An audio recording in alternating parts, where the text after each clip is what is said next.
Hi everyone, I'm Tracey Neale, and this is the nitty-gritty of modern caregiving.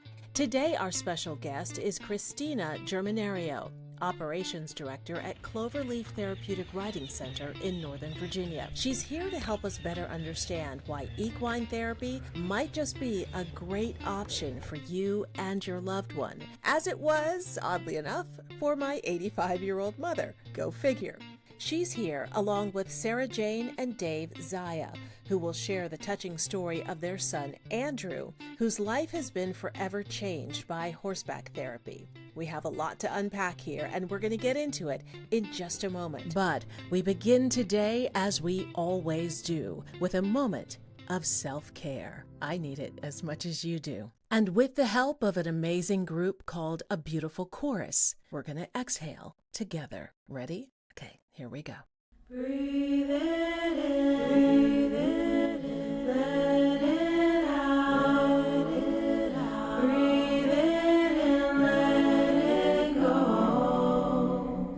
Breathe it in, let it out, breathe it in, let it go. Breathe it in.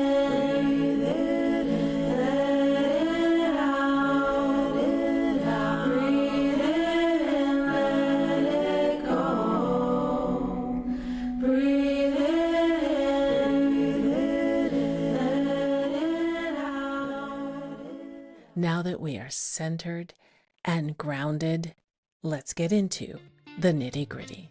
Hi, everyone. Christina, Sarah Jane, and Dave, thank you so much for being here today. Hello, how are you?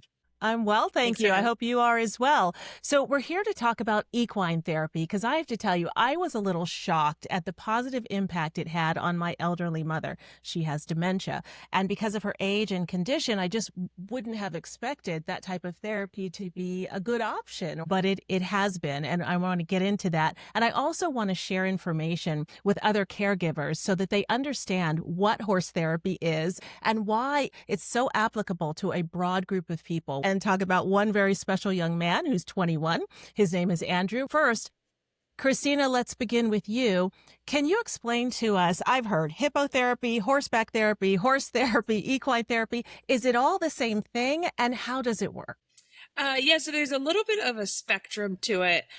So as far as direct equine therapy, that would be a service that maybe a licensed social worker, a clinical psychologist would be using a horse as a treatment approach. And then a lot of the branch is actually covered under something called equine assisted services. So that's your therapeutic horseback riding, your groundwork, your horsemanship, using the horse to reach a lot of these therapeutic benefits, but maybe not necessarily down a direct therapy route. I found one study that was at the University of Colorado where they worked with 125 different children diagnosed with autism, and they found that they had enhanced social skills, they had better verbal communication, improved motor skill function once they were kind of done. And there's just such a wide range of benefits that the horses are able to give to folks: sensory input, physical benefits, psychological benefits, social benefits. There's more and more studies are coming out to kind of show that. That's awesome. And that's something that Dave and Sarah Jane, you've seen firsthand with your son, Andrew. So he started when he was 11? Tell me a little bit about him and his condition and what drew you to equine therapy.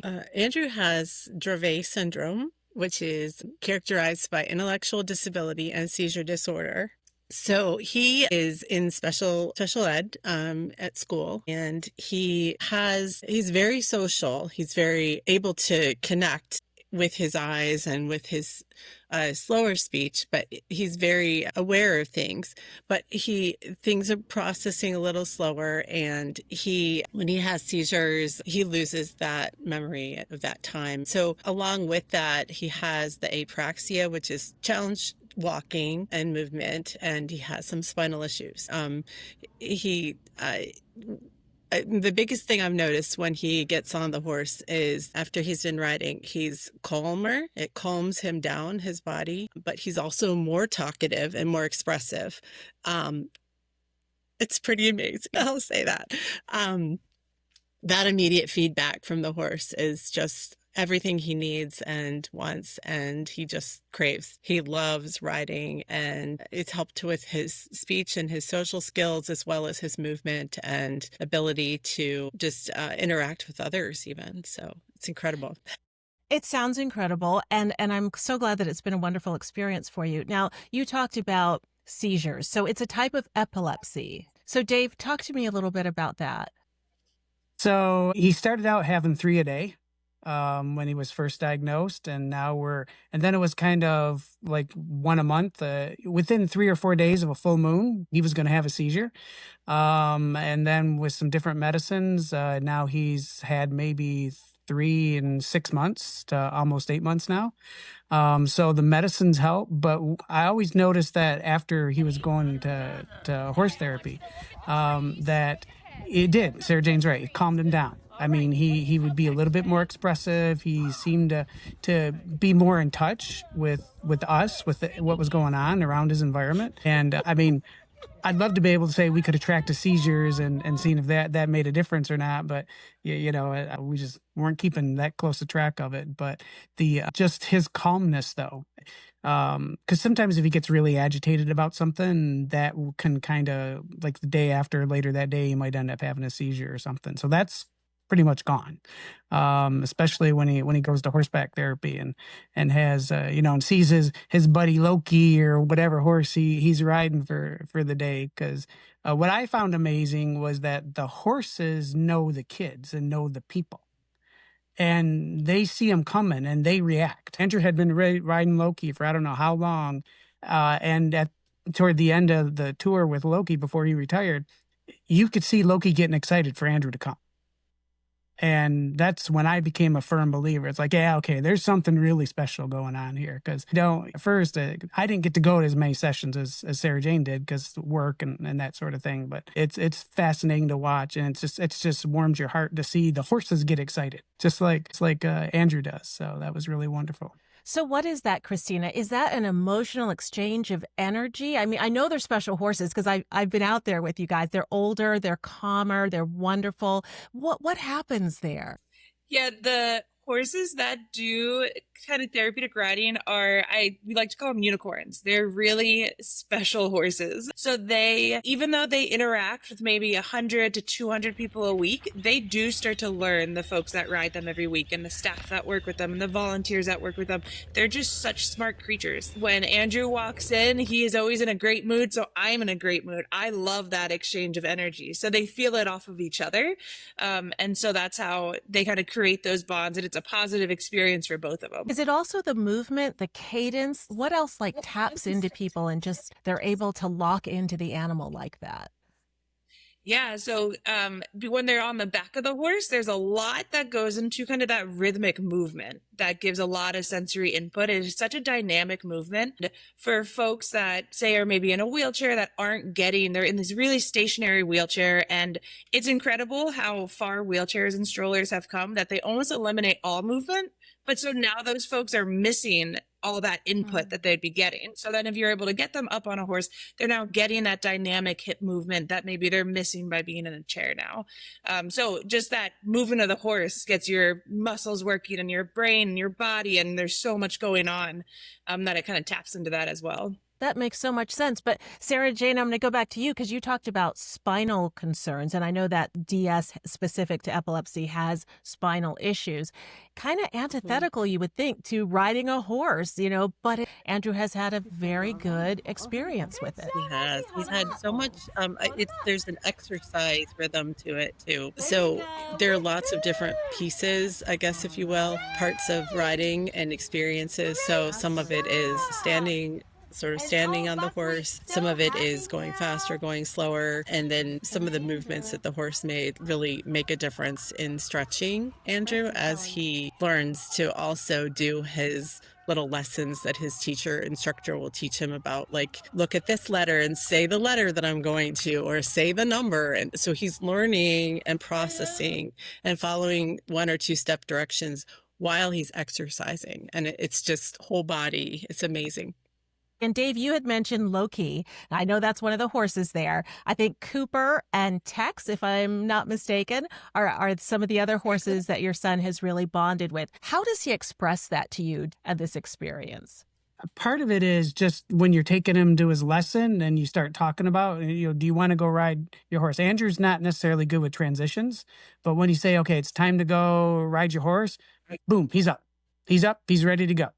And he wants to get there. And then when he sees the horse, like he's waiting for it, there's Loki, there's Tex, there's like you said, the positive energy, you just see him getting excited to see the horse. And he rode Loki for so long, it just became a thing. It was just like, okay, I'm going. And then when Loki was out for some reason or whatever, it was kind of like, that kind of took him aback for a second. I was like, oh, wait, where's Loki? Well, he got somebody else today. So we had to kind of work him through that. But then Loki'd come back, okay, Loki's here. And then he would talk about Loki. Yeah, Andrew doesn't always remember names well, but he remembers Black Horse, or he remembers, colors and that kind of thing. And he would always talk about that. But Loki, he got to remember his name. When he talks about it, you just hear the excitement and he's wanting to go and excited to go. And I think he'd go every day. if it could happen. I kind of relate that to my mom in some strange way, because she gets excited about it too.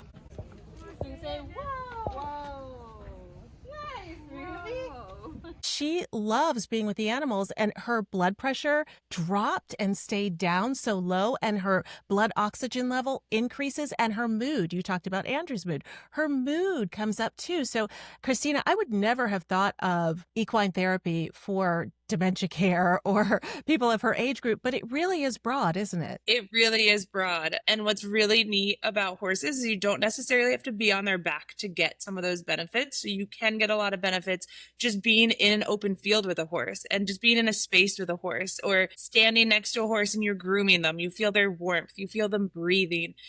Them being willing to stand there when they're a 1,200 pound animal is an incredible experience in its own. Like, they are choosing to be there with you and able to give you that in-person feedback of just, even someone nice to pet and talk to. So it is such a wide range. You don't always have to be on their back to get all those benefits. Yeah, because she's not. She takes the brushes and she loves it. And it's just this wonderful bond for her too, just like it is for your son.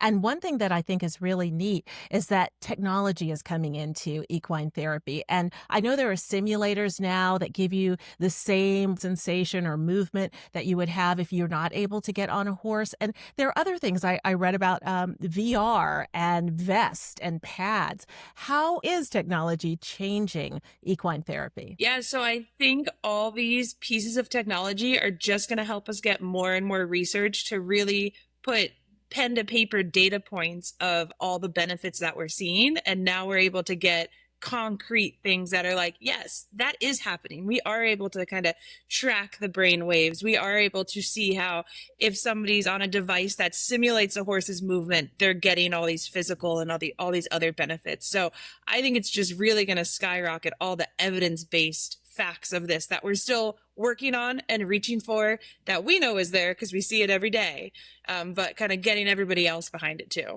All right, let's go back to Andrew for a second. So with DS, you don't outgrow it. It's a type of epilepsy that he will have. So will he continue with horse therapy, do you think? How do you think it's going to change? I think so. He enjoys the horsemanship too. You were mentioning that earlier. And so there is that opportunity to do that as well. On some days he's done that where he's grooming the horse and he talks about the frog and, the hoof and then the brushes and the comb, the curry comb and all that. So he has a lot of fun with grooming the horse and with that input. And sometimes feeding the horse. The instructors have given him some carrots or something to feed the horse. So he loves all aspects of it. And yes, this is an activity he can grow old with. And there are not always that many activities for individuals with special needs to have like that. So a lot of them are child-based. And so this is really great that he'll get to do this for a very long time. And Dave, I think I understand another way that he's expanding his experience with this program is that he's getting now some friends. He's bonded, yes with some mates. And that's important, his peers, right? Yes, absolutely. And it's amazing how it just opens up the dialogue between the two of them. We have our Viva Vienna celebration every Memorial Day. And we went with one of his co-riders this time, and it's just all the time, the whole time. They were just there, and it's just amazing how, they just got to meet each other and could interact with each other, and they have that common bond with the horse that you wouldn't have any other way. And so it's great to put in perspective that he's got so many opportunities, so many more opportunities, I'm going to say, with this, because he is meeting different people. And so it's fabulous. That is. All right, Christina, is there anything else that you think caregivers should know in general, just to consider it? It is different. Yeah, it is different. We always say that the best thing to do is just to come out and try it. Once you come out and you see the horses and you see how folks are interacting with the horses, even if you have a ton of horse experience, you have no horse experience, getting your feet on the farm is really the best way to kind of see all these benefits and feel them yourself and get that time with the horse. So you just got to come out and do it. Come out and do it. I like that. All right. As we prepare to wrap up, Dave and Sarah Jane, what would you say to encourage other parents, other caregivers to try it, to just open their minds to maybe this kind of therapy might be a part of your story as well? I would offer there's a fun and excitement about it, of course, and the feedback and all the things and the social aspect. One of the big things to me is the safety issues. And I really feel that with Christina and the other instructors, Andrew is very safe on the horse, even with seizures. They are trained. They know what to do, know how to handle him, everything. So we're very grateful. I think it's a really good opportunity for kids that don't always have those opportunities. It's touching for you, isn't it? Tell me what you're feeling. A lot. So, yeah, it's wonderful. I would highly recommend it. Dave, I'm sure you feel some of the same feelings that your wife does, right? Yeah, you don't want both of us crying on your podcast, but we understand. We're all caregivers. We get it, right? Yeah. I mean, I was a skeptic. I'm going to say it. At the very beginning, it was kind of like, okay, I don't see, but then I witnessed it. I went and saw it. And you look in the horse's eyes, and the horse is looking at Andrew, and they recognize each other, and they get excited about each other.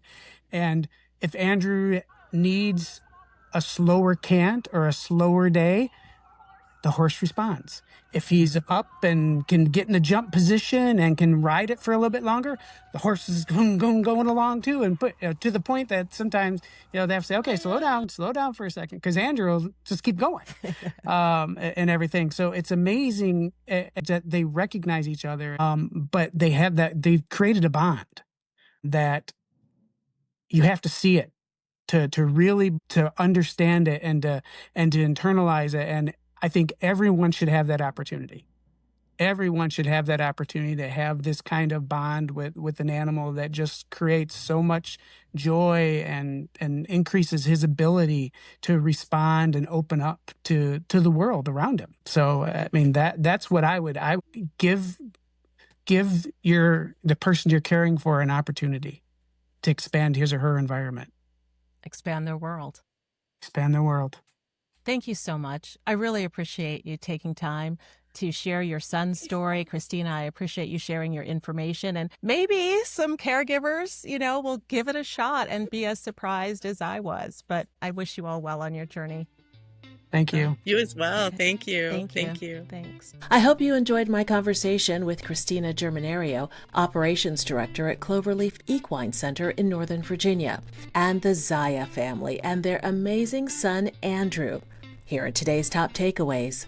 Horse therapy isn't limited to mounting a horse. There are proven benefits in just caring for, walking, and grooming the animals, especially for older adults or people who can't get on their backs. And we didn't really get into the expense, but fellow caregivers, don't get put off by the cost. There may be several nonprofit and localized programs that can help to offset the cost of horse therapy in your own area. It's going to take a little research, but I can tell you firsthand, it is well worth it. That does it for this episode. Take care, everyone. Remember to exercise, eat right, and seek joyful moments. Caregiving family, let's stay connected. You are not alone. Special thanks to a beautiful chorus. You can find them at beautifulchorus.com, Candy Marketing Store, and Emma Neal for graphics. Visit our YouTube channel and don't forget to subscribe.